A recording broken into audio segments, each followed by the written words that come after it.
Hey everybody, Yankee here. You know, one question I get quite often, and I'm sure a lot of gun channels get this question occasionally, but I think I get it a lot because people notice that I tend to sell older guns to buy new guns. You know, I will trade in this gun, put that equity towards a gun I will actually use. And people see me doing that and they say, you know what, I would like to sell a gun or two of my own to purchase a new gun, but how do I go about selling it? And more importantly, how do I know what it's worth? How do I know what to charge for it? You know, most people don't want to rip anyone off. They don't want to ask too much, but they also don't want to lose their equity. They don't want to charge too little. You know, they want to get what they can out of it. They want a fair price. Well, these questions are actually pretty easy to answer. And first off, when it comes to selling your gun, the best way to do it is citizen to citizen, face to face, another person. Find someone else who wants your gun and would love to have it at a discount over MSRP, and that's usually going to be the case. A lot of people think they're going to get more for their gun than they paid for it. If it's a gun that's still in production, that's probably not going to happen. So find a person that wants that gun and sell it directly. Now, you can take it and do consignment with a gun shop, and you can even trade them in at some gun shops. But keep in mind, you're only going to get about 70% of the value that way, because that gun shop has to be able to resell that gun for a profit. They're not taking it in as cash value.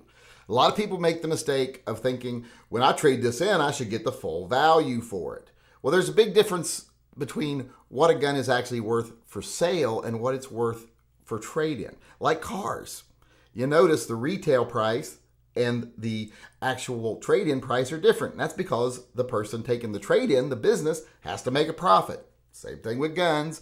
So if you trade in a $500 gun, you're probably going to get about $350 for it because they have to make $150 to make it worth it for them to take that in and then try to resell it. And then they actually have to find a buyer for it, so it might take a while. So they need to make a profit off that transaction as well, not just the new gun. A lot of people think, oh, they're just going to make money off the new gun, that should be enough for them. Well, no, they have overhead. The salespeople have to show that gun to people. You know, there's a lot of reasons why they need to make a profit off that gun too. So you can expect that. That's why if you trade it in, you're going to get about 70% of the value if you're lucky. And if you sell it on consignment, you're going to lose a big chunk of the value to a consignment fee.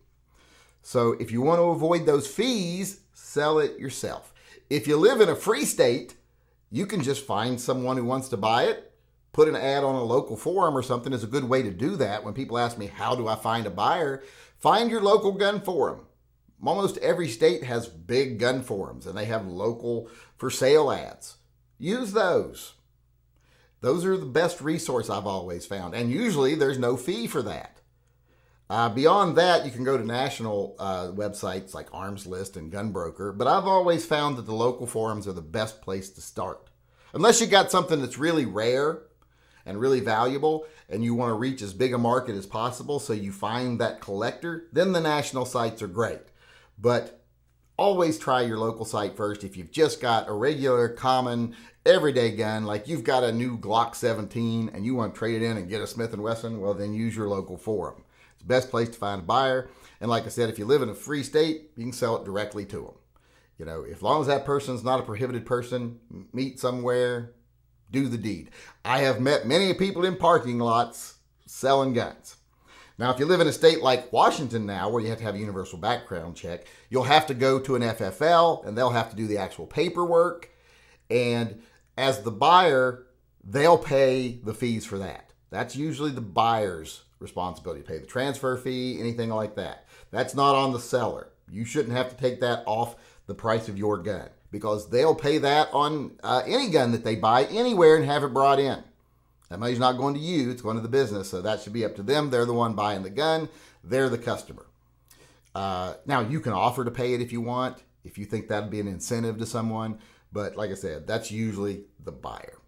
So if you sell your gun yourself to someone, that's how you're going to maximize your profit on your gun, or not your profit, but your return on your equity, you know, your return on your investment.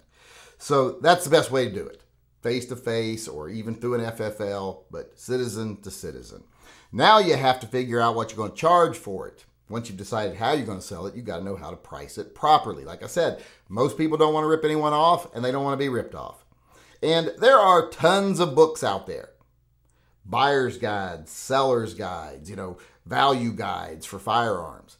I have always found their information to be dubious at best. I've always found that it seems like they take the actual value of a gun, add 45% to it, and list that as the gun's value. They seem to be very overpriced usually. It's like they're trying to inflate the secondary gun market. So I've never found the buyer's guides to be very helpful or very realistic, dubious at best. Also, I've never found them to be really up to date. You might think, well, I just bought this book today. And oh, look, the publishing date's only 2 years ago, 2022. Well, check back to the original publishing date. Some of that information in there might be 20, 30 years old because it's just been republished and hardly updated. So I don't trust buyer's guides. I've always found in today's age, where you have access to the internet, the best way to find out what a gun's worth is to see what it's selling for. And one of the best ways to do that is to go to a place like Gunbroker, a national seller, an auction site that actually will show you completed auctions, and look at the completed auctions. And not just the completed auctions, but the ones that actually sold. You have to go through and say, okay, I'm selling this gun. This is how many times it's been listed on the site. This is how many times the auctions have closed. And these ones actually sold. And this is what they sold for. Like if you see a gun that sold for $490, $510, $485, $500, well then that gun's got about a $500 value. It's what people are willing to pay for it. So that's a fair price. But make sure, like I said, you're checking completed auctions that actually sold. I had someone once, I was trying to buy a gun from them, and I said, hey, will you take $500? I'll even go $550 because the value on it's only between $485 and $500. And he swore up and down the value was almost $1,100.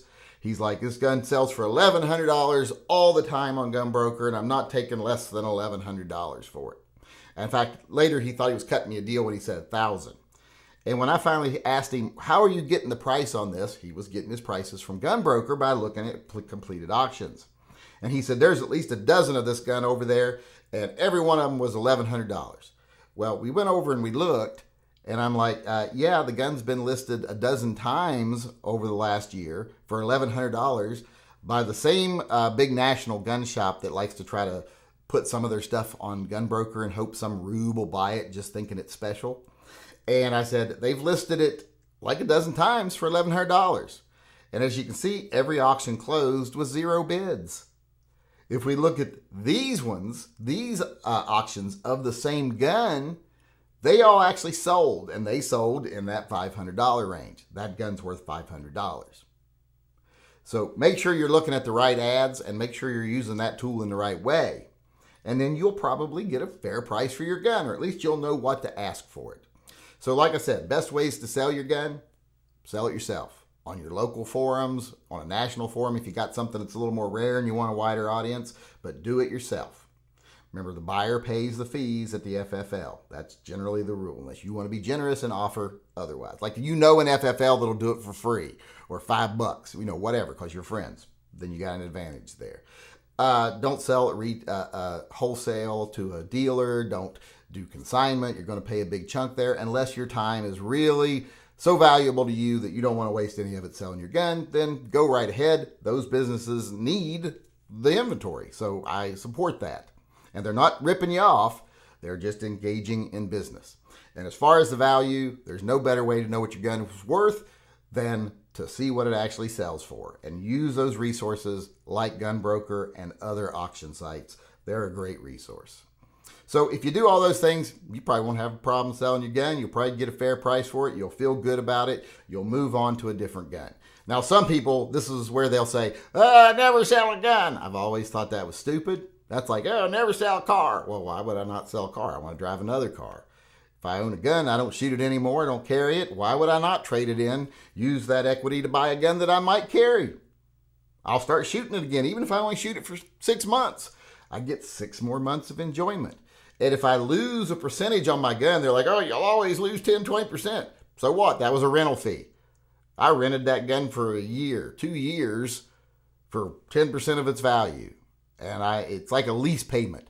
And I enjoyed every minute of it, and when I got tired of it, I traded it in on something new. So there's nothing wrong with selling your guns. Now, I hate it when I see someone said I had to sell all my guns to pay my tuition or my car payment or rent. That's tragedy. But just cycling through, moving your equity from one gun to another, not a problem with that. And like I said, anything you lose, consider that a lease fee. But that's how you go about selling your guns. If you do those things, like I said, I think you'll find that you're happy. In the end, you end up getting a good price. And I've always had good experiences, very few bad experiences. And I've sold a lot of guns waiting in a lot of parking lots before for the buyer. So always had pretty good experiences, and usually very good experiences. And I've always felt pretty happy with what I got for my gun. And I've always been able to enjoy what I got from it.